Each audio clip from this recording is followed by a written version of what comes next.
Hello, my name is James Jackson, and this is a series of videos for information literacy for Harrison College. This particular video is going to focus on the weekly research log. So I'm going to go into the classroom here. We've talked about a lot of different topics at this point. As you are well aware now, most things are right inside the classroom materials. So I'll go right inside the classroom materials, and you'll see there's a research activity log. So I click on the research activity log, and inside of here is where you find the introduction to the research log. So nice little printout here if you want to print this out on your home computer, or there's no need. You can just read it right here on the screen.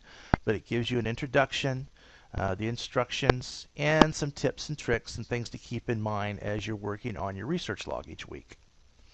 So if I go back into my research log activity up here, notice that we've got these cookie crumbs that allow us to kind of go back to whichever section we want to go to. So I just want to go back to the research activity log here. I notice there's research log sheet 1, research log sheet 2, and et cetera, on throughout the system here.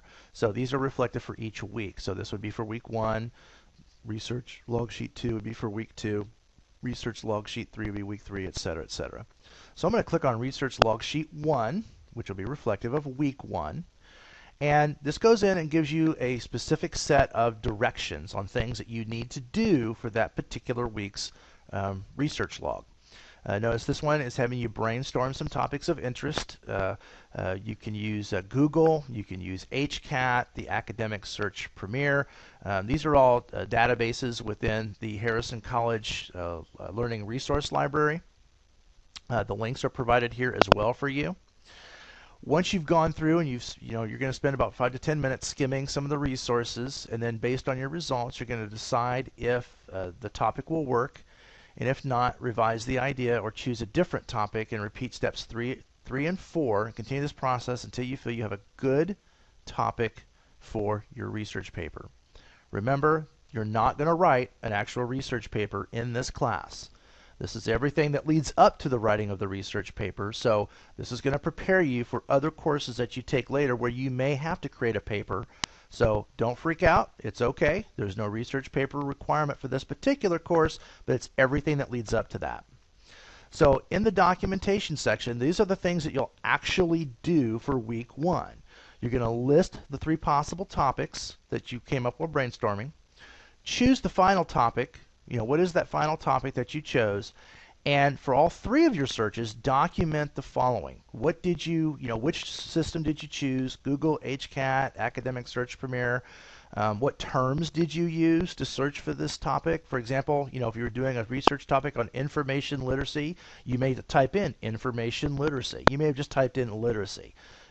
So those are we're looking for the terms that you used.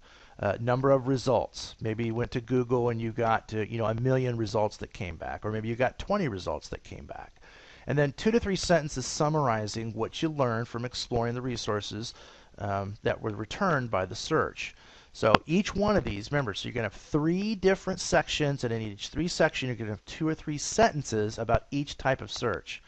Then for number 4, you're going to do a summary set of sentences, 2 to 3 sentences that summarizes why you think this is a good topic for you to use. In other words, is it part of your program? Is it just an area of interest? Is it something that you've been doing for a long time? So 2 to 3 sentences that summarizes why this is a good topic for you.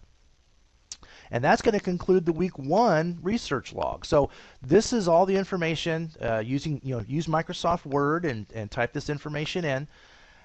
Once you have all this and you've done your research, you've typed it all up, and you're ready to submit it to the classroom, well, you just go back to the classroom.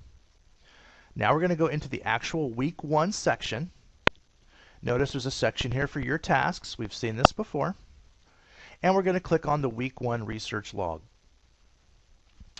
Looks very familiar. Again, there's information in here. There are some links that can take you right back to the pages we were at before.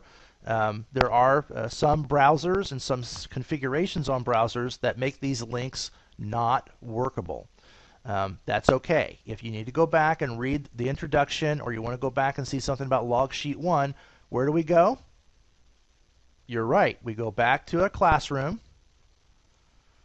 We go into the classroom materials, and we just click on the research activity log. And here's all that information we can get to. So I can read the introduction, or I can go to the particular week's research log sheet. And when I'm ready to do the submission, I just go right back into the classroom, go to my week 1 or whichever week you're working on, find my tasks section where it says your tasks, and then I just go right in and click on the week research log, week 1 in this case, and I'm ready to go in and actually submit my work.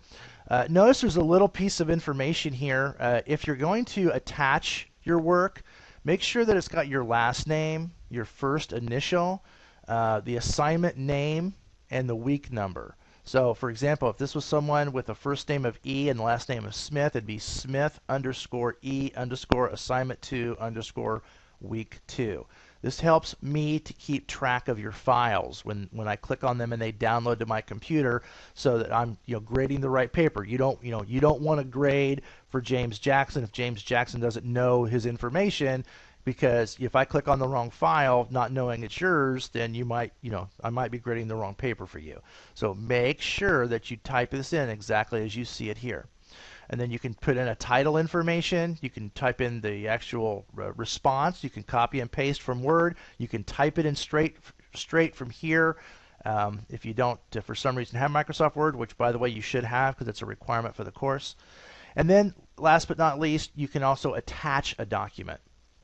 If I click on attachment here, then it brings up this window. I can browse my hard drive, find the file I'm looking for, upload the file, and then when I click finish, then I can select submit.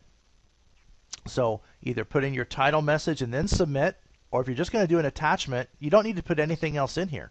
Just attach it and then select submit after you've attached the document.